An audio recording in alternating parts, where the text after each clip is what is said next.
اللہ الرحمن الرحیم. ناظرین، آپ پروگرام دیکھ رہے ہیں Islam Pakistan flash news network پر.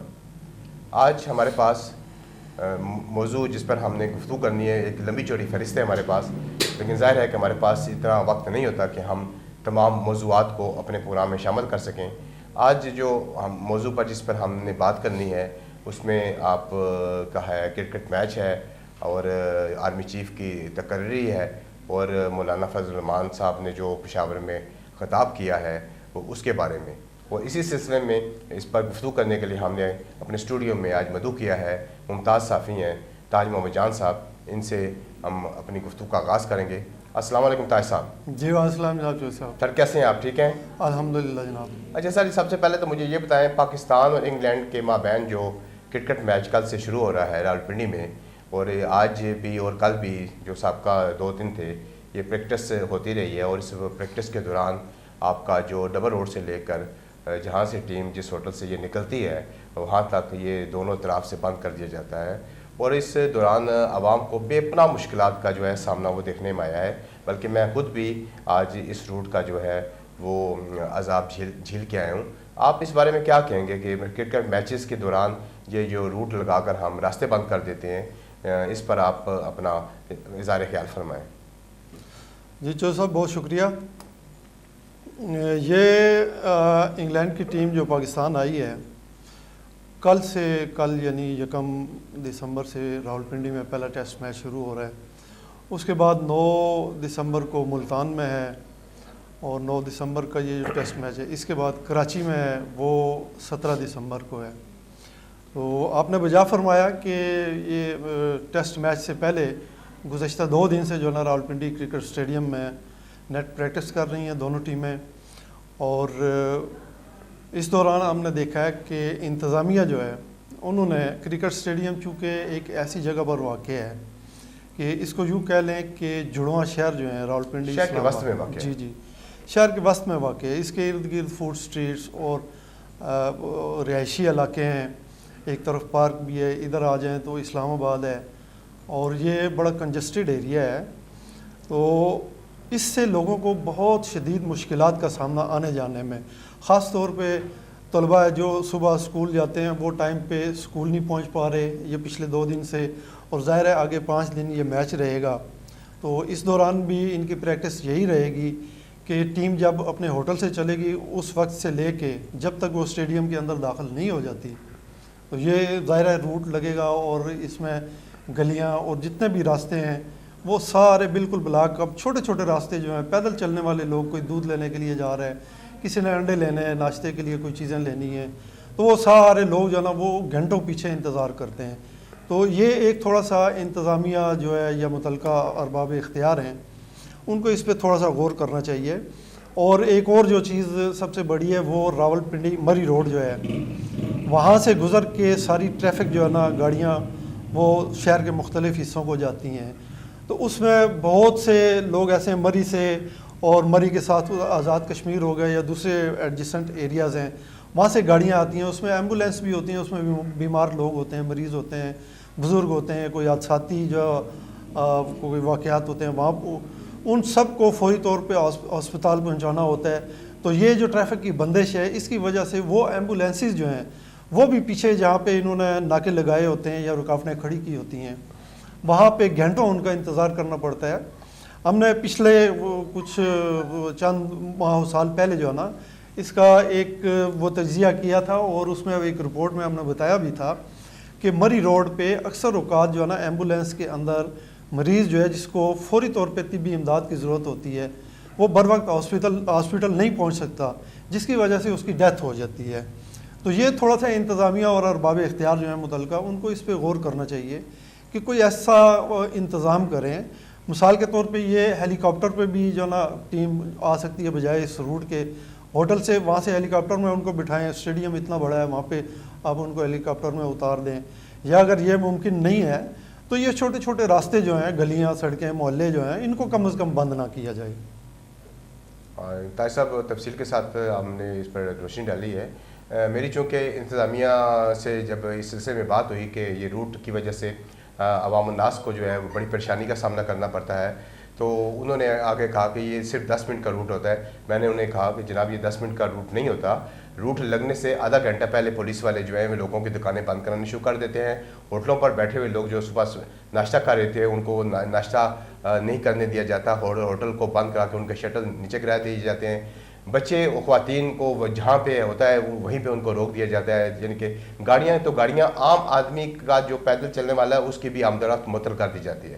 تو اس سلسلے میں آپ نے بتا دیا ہے کہ اس کا جو متبادل انتظام جو ہے وہ حکومت کو یا انتظامیہ کو کرنا چاہیے. جی میں ایک آپ کی جو نا جو بات ٹوک کے تھوڑا سا اور بھی, آج سے اگر کوئی 10-15 سال یا اس سے تھوڑا سا اور آگے چلے جائیں تو کرکٹ جو نا ایک کریز کی طرح پوری قوم جو نا ہماری پوری قوم وہ سارے جتنے بھی لوگ جو ہمارے تھے نوجوان خاص طور پہ وہ بہت زیادہ اس میں دلچسپی رکھتے تھے. مگر وقت کے گزرنے کے ساتھ ساتھ اب جو حالات ہیں, موجودہ سیاسی حالات ہیں, معاشی حالات ہیں, مہنگائی اتنی ہے کہ لوگوں کو 2 وقت کا کھانا جو ہے نا پورا کرنا وہ مشکل ہو رہا ہے.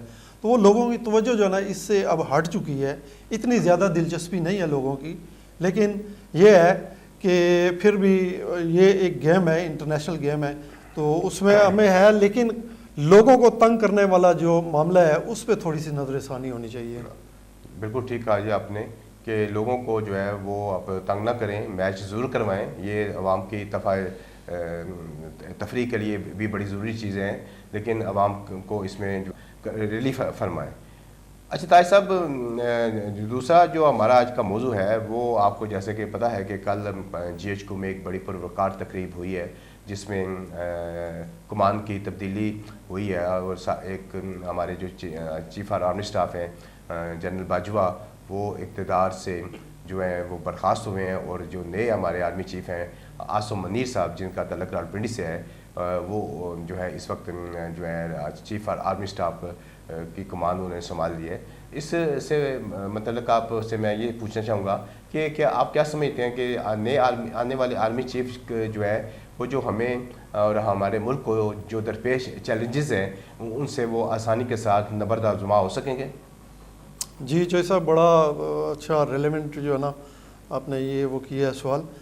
آرمی چیف جو ہمارے گوئنگ جنرل قمر جاوید باجوہ وہ اپنے فرائض سے سبکدوش ہو چکے ہیں, اور ان کی جگہ جنرل عاصم منیر جو حافظ قرآن ہیں انہوں نے کمان سنبھال لی ہے. تو چیلنجز جہاں تک اس سوال کا تعلق ہے تو وہ فوج جو نا ہمیشہ سے جو ہماری جغرافیائی سرحدوں کو چیلنجز درپیش ہوئے ہیں وہ جب بھی کوئی ضرورت پڑی ہے اس میں وہ پورا اتری ہے, اور اس میں کسی شک و شبہ کی گنجائش نہیں ہے, نہ کوئی ایسا سوال اٹھتا ہے. وہ انشاءاللہ اپنے جو فرائض ہیں وہ پوری طرح ادا کریں گے, اور جنرل عاصم منیر باجوہ وہ انتہائی پروفیشنل جنرل ہیں. تو باقی سیاست کے حوالے سے جو کچھ شاید کوئی ذہن میں آتا ہے آپ کے اس سوال سے, کوئی بین السطور بات نکلتی ہے یا کسی کے ذہن میں آتا ہے, تو اب یہ ہے کہ جنرل قمر جاوید باجوہ وہ بھی کہہ چکے ہیں, اور عاصم منیر ظاہر ہے ان کے بعد جو ہے نا انہوں نے کمان سنبھالی ہے, تو وہ بتا چکے ہیں کہ اب فوج جو ہے نا اس کا سیاست میں ایسا کوئی کردار نہیں ہے. لیکن ایک بات جو ہے میں وہ یہ کہنا چاہتا ہوں کہ جس طرح ہماری فوج میں یہ کمان کی جو تبدیلی ہے, جنرل عاصم منیر باجوہ کو جو اختیارات تفویض کیے ہیں جنرل قمر جاوید باجوہ نے, کیا ہی اچھی بات ہو کہ ہمارے سیاستدان بھی اسی طرح کی روایت قائم کریں, اور جس کو عوام منتخب کریں, اپوزیشن میں رہ جانے والے جو ہیں وہ عوام کے اس فیصلے کو دل و جان سے قبول کریں, اور آئین میں جو درج ہے مدت اسمبلیوں کی اس مدت تک جو ہے نا وہ اپنا اپوزیشن کا کردار تعمیری سوچ کے ساتھ جو ہے نا وہ ادا کریں, اور یہ کھینچا تانی جو ہے یہ اب ختم ہونی چاہیے. اور اسی طرح میں جس طرح ہماری فوج میں کمان کی تبدیلی وقوع پذیر ہوئی ہے, اسی طرح ہماری اور آپ کی بھی خواہش ہے, پوری قوم کی خواہش ہے کہ ہمارے سیاستدان بھی جو ہے نا اسی پہ چلیں. طاہر صاحب ماشاءاللہ آپ نے اس سوال کا بھی بڑی تفصیل کے ساتھ جواب دیا ہے, لیکن میں تھوڑا سا یہاں پہ آپ سے یہ پوچھنا چاہوں گا کیونکہ آپ کی بڑی گہری نظر ہوتی ہے, اور آپ یہ جو دفاعی جو معاملات ہیں اس پر بھی آپ نے کافی لکھا بھی ہے, اور اس کو آپ بڑی گہری نظر سے دیکھتے بھی ہیں. آپ نے یہ محسوس نہیں کیا کہ جنرل باجوہ کے جانے کے بعد ہمارے ملک میں ایک نئی بحث چھڑ گئی ہے, اور ان کے خلاف انکوائری کی باتیں ہو رہی ہیں. تو آیا کہ یہ رویے جو ہیں یہ ہمیں جو ہے کہ کس طرف لے کے جا رہے ہیں کہ ہم جنرل باجوہ کے متعلق اور یا ان کی فیملی کے متعلق کہہ رہے ہیں کہ وہ ان کے خلاف جو ہے نا وہ انکوائری کی جائے یا وہ جو نیوٹرل نہیں تھے. اس بارے میں آپ کا کیا خیال ہے؟ یہ دیکھیں آوازیں کافی اٹھ رہی ہیں، لیکن میرا نہیں خیال کہ یہ ایک آپ کا آرمی چیف جس نے آپ سرو کیا اپنے ملک کے لیے، اپنے ادارے کے لیے، ہمارے فوج جو ہے، تو ان کو جاتے ہوئے جو نا فوری طور پہ ابھی تو کل کی بات ہے کہ کمان کی تبدیلی ہوئی ہے اور آج ہی باتیں شروع ہو گئی ہیں. اگر کوئی ایسا معاملہ ہے تو وہ قانون کی عدالت میں قانونی طریقے سے اس کو سیٹل کیا جانا چاہیے، اس کو ہینڈل کیا جانا چاہیے. یہ پبلکلی جو ہے نا ایک دوسرے پہ الزام تراشی سوشل میڈیا پہ جو ہے نا آ کے اس نے یہ کر دیا، یہ کھا گیا، وہ کھا گیا، یہ جو ہے نا ہمارا سیاسی جو ہے نا یہ طرز عمل یہ پختہ ہو رہا ہے. اس کو بھی ختم ہونا چاہیے اور اس میں جو ہے نا آپ بجائے کم کرنے کے اس کو بڑھاوا دیا جا رہا ہے کہ فوج کے جو ہیں وہ اگر کوئی ایسا معاملہ ہے تو اس کی جو ہے نا قانونی طریقے سے قانون کی عدالت میں قانونی طریقے سے جو متعلقہ فورم ہے وہاں پہ بات ہونی چاہیے، اور اس کے بعد اگر کوئی چیز سامنے آتی ہے تو وہ پھر پبلک ہونی چاہیے. جی بالکل صحیح. وہ پبلک ہونے سے پہلے ہی جو ہے نا آپ نے شور مچا دیا، جی انہوں نے یہ کر دیا، ان کے اثاثے ہیں، یہ ہے وہ ہے. تو یہ تھوڑا سا اس سے جو ہے نا ہمیں بچنا چاہیے. بحیثیت قوم ہمیں ایک اچھے انداز میں جو ہے نا اپنے جانے والے جو جنرل ہیں ہمارے ان کو رخصت کرنا چاہیے. جی بالکل ٹھیک کہا جی. سر تاج صاحب بات یہ ہے کہ میں یہ سمجھتا ہوں کہ جو ہمارے نئے آنے والے چیف ہیں آصف منیر صاحب، آپ نے بتایا کہ یہ حافظ قرآن بھی ہے، راولپنڈی سے ان کا تعلق بھی ہے، اور یہ جو ہے راولپنڈی سے ہی انہوں نے ابتدائی تعلیم بھی حاصل کی ہے، اور جو قرآن پاک انہوں نے حفظ کیا ہے وہ بھی کالج روڈ پہ ایک بہت معروف ادارہ ہے حافظ خلیل صاحب کا، وہیں سے انہوں نے قرآن پاک کا بھی جو ہے وہ حفظ کیا انہوں نے.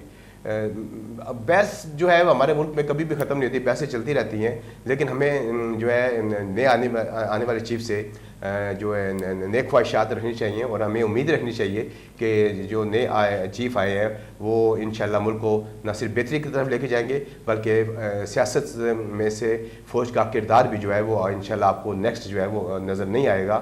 اور یہ جو آپ بار بار نعرہ لگتا ہے کہ نیوٹرل، تو انشاءاللہ آپ کو یہ نیوٹرلزم بھی اس میں نظر آئے گا.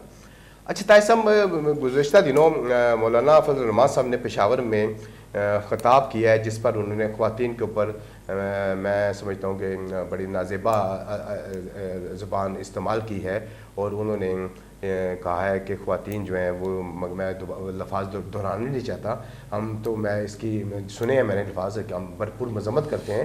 آپ اس بارے میں کیا کہتے ہیں کہ مولانا فضل الرحمان صاحب نے یہ پشاور میں کا جو خطاب ہے اس کے اوپر آپ کیا اظہار خیال فرمائیں گے؟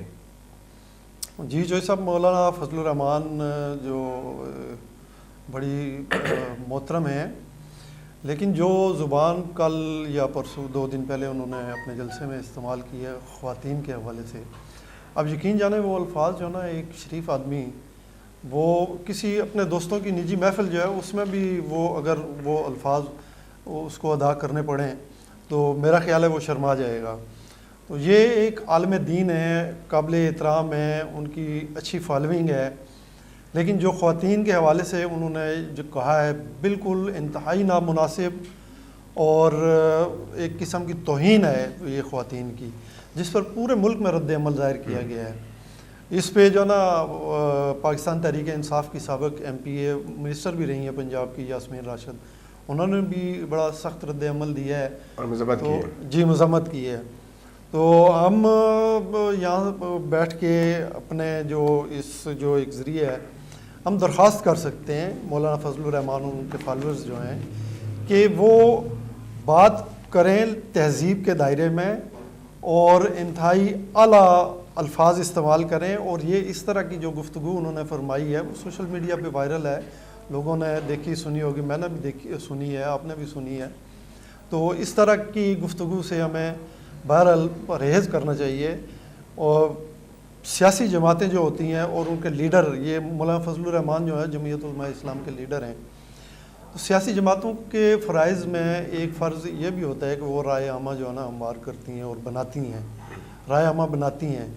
مولانا فضل الرحمان کے کوئی شک نہیں ہے کہ لاکھوں فالورز ہیں، تو وہ سٹیج پہ آ کے اگر اس طرح کی زبان استعمال کریں گے تو ان کے فالوورز جو ہیں وہ پھر ظاہر ہے انہی کو فالو کریں گے, انہی کو میسج جو ہے جو بات انہوں نے کی ہے یہ لوگوں نے اس کی کنڈمپ کیا ہے, اس کو بھرپور طریقے سے کنڈمپ. وہ پہلے ہی مولانا فضل الرحمان پہلے جو نا وہ ہدف تنقید ہیں کہ جب بے نظیر بھٹو برسر اقتدار تھی ایک دور میں, وہ جو نا ان کے خلاف فتوے دیتے رہے ہیں.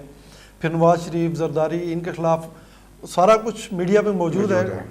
وہ دیکھیں کیا الفاظ استعمال کرتے تھے کہ یہ غدار ہیں, ہم ان کے ساتھ نہیں چل سکتے, یہ ہے وہ. آج دیکھیں انہی کے ساتھ بیٹھے ہوئے ہیں. تو یہ ایک کم از کم دین کا جو عالم ہے مولانا فضل الرحمان جیسے لوگ جو ہیں, ان کو کم از کم جو نا اس پہ تھوڑا سا اپنی زبان کو کنٹرول کرنا چاہیے. اچھا طاہر صاحب, میرا آپ سے آخری کوشچن ہے. اس وقت آپ کے ملک میں ایک نئی بحث چھڑ گئی ہے, اور وہ بحث عمران خان صاحب نے اپنے آخری جلسے راولپنڈی میں جو ہی انہوں نے کیا تھا, کہا تھا کہ ہم اسمبلیوں سے باہر جا رہے ہیں, باہر نکل رہے ہیں. تو آپ کیا سمجھتے ہیں کہ اگر خان صاحب کی, جیسے کہ آپ کو پتہ ہے کہ 2 صوبوں میں ان کی حکومت ہے, صوبہ خیبر پختونخوا میں بھی اور اس میں پنجاب میں بھی ان کی حکومتیں ہیں. یہ صوبائی اسمبلیوں سے اگر خان صاحب اگر استعفے دے دیتے ہیں تو پھر جو نئی جو صورتحال ہے ملک کی وہ کیا بنے گی؟ اور اس وقت جو دیگر جماعتیں ہیں یا وفاقی گورنمنٹ ہے وہ کہہ رہے ہیں کہ ہم ان اسمبلیوں کو اس طریقے سے قربانی کی نہیں ہوگی ان کی, ہم ان کو بچائیں گے. تو آپ کیا نہیں سمجھتے کہ اگر عمران خان صاحب نے اسمبلیوں سے استعفے دے دیے, یہ باہر نکل گئے, تو آپ کے ملک میں ایک نیا سیاسی جو ہے بحران جنم لے گا؟ جی بالکل ایسا ہی ہے. سیاسی بحران ڈیفینیٹلی, اسمبلی آپ کی پنجاب اسمبلی ہے وہ ختم ہو جائے گی, کے پی کے کی اسمبلی تو بالکل ہی ختم ہو جائے گی. پنجاب میں چلیں پھر بھی ان کے کچھ ہیں لوگ, یہ اس میں قانون اور آئین جو ہے وہ کیا کہتا ہے اس بارے میں مجھے آپ کو ہمیں تو پتہ نہیں ہے, لیکن یہ ضرور ہے کہ ایک ہجانی سی کیفیت جو ہے قانون اور آئین کا جو آپ نے کہا ہے نا کہ وہ بالکل معلومات کے حوالے سے میں آپ کو بتاؤں گا کہ جو پنجاب اسمبلی کے اسپیکر ہیں سفٹین خان صاحب, انہوں نے کہا ہے کہ جب اسمبلی کا اجلاس جاری ہو تو نہ تو آپ گورنر راج لگا سکتے ہیں اور نہ ہی آپ طریقے اعتماد لا سکتے ہیں. نہیں, اس پہ مختلف آ رہا ہے جو سب, یہ اس پہ مختلف آ رہا ہے. بالکل میں آپ کی بات مان رہا ہوں, لیکن اگر اس دوران اگر آپ نے کوئی ایسا اقدام کر دیا جو کسی کی نظر میں آئینی ہوگا, کسی کی نظر میں غیر آئینی ہوگا, پھر بھی تو آپ کے ملک میں ایک نیا سیاسی بحران تو جنم لے گا نا. میں اس حوالے سے پوچھنا چاہ رہا ہوں کہ چاہے میرا مطلب ہے کہ گورنر راج لگتا ہے, چاہے میں سمجھتا ہوں کہ طریقے اعتماد آتی ہے, ان دونوں صورتوں میں یا تیسری صورت میں بھی پھر بھی آپ کس طرف جا رہے ہیں؟ یعنی کہ دوبارہ پھر آپ جو ہے وہ جائیں گے سپریم کورٹ کی طرف جائیں گے اپنے معاملات کو لے کے. میں اس حوالے سے آپ سے کہہ رہا تھا کہ اگر اس میں تھوڑی سی آپ روشنی ڈالتے تو. جی ڈیفینیٹلی وہ سارے راستے کھلے ہیں جی. اور آئین جو ہے وہ کیا کہتا ہے کہ جب اسمبلی میں کوئی اکثریت نہ رہے, ظاہر ہے ایک بڑی پارٹی جو ہے وہ اسمبلی چھوڑ رہی ہے, تو اس میں پھر ان کے پاس پیچھے کیا بچے گا؟ کچھ بھی نہیں. الیکشن کروائیں گے, اگر وہاں پہ ضمنی الیکشن کروائیں گے تو اس پہ جو ہے نا ظاہر ہے 1, 2 یا 4 سیٹیں تو نہیں ہیں, یہ اچھی خاصی تعداد ہے. اور یہ ایک جنرل الیکشن جو پورا الیکشن ہوتا ہے اس طرح کا ماحول. اسی طرح خیبر پختونخوا میں بھی, سندھ کا اور بلوچستان, وہاں بھی ظاہر ہے اس طرح کی صورتحال ہوگی. تو یہ کوئی جو نا ایک عام جو جنرل الیکشن ہوتا ہے وہ بھی زیادہ دور نہیں ہے. تو اگلے سال جو نا یہ 1 مہینہ میرا خیال ہے دسمبر, اس کے بعد جو نا مارچ, اپریل اور اس طرح وہ ان کی بھی تیاری شروع ہو جانی ہے اگر وہ مدت پوری کریں. تو میرا نہیں خیال چوہدری صاحب کہ یہ جو نا کوئی اس طرح کا قدم اٹھا سکے گی حکومت کہ بھئی ہم یہ نہیں کرنا چاہتے, الیکشن میں نہیں جانا چاہتے. یہ ان کو مجبوراً جو نا آخرکار الیکشن اناؤنس کرنے پڑیں گے. طاہر صاحب آپ کا بہت شکریہ. چونکہ ہمارے پروگرام کا وقت تھوڑا ہوتا ہے جس کی وجہ سے ہم زیادہ دیر آپ سے گفتگو نہیں کر سکتے, لیکن ہم آپ کے ممنون ہیں کہ آپ گائے بگائے ہمارے پروگرام میں تشریف لاتے رہتے ہیں. جیسا کہ ناظرین آپ نے تاج محمد جان صاحب جو کہ سینئر صحافی ہیں, آپ نے ان کی گفتگو سنی ہے. انہوں نے 3-4 موضوع کے اوپر بڑی تفصیل کے ساتھ آپ کو بتایا ہے کہ اس وقت جو سچویشن ہے وہ کیا ہے, یا میچ کی وجہ سے جو لوگ پریشان ہیں اس کی کیا صورتحال ہے. مولانا فضل الرحمان صاحب کے اوپر بھی انہوں نے جو بیان ان کا تھا اس کو انہوں نے کنڈکٹ کیا ہے. دوسرے موضوع پر بھی انہوں نے تفصیل کے ساتھ گفتگو کی ہے. انشاءاللہ ناظرین ہم آپ سے پھر ملاقات کریں گے ایک اگلے موضوع کے ساتھ, ایک نئے مہمان کے ساتھ. تب تک کے لیے مجھے اجازت دیجیے. اللہ حافظ.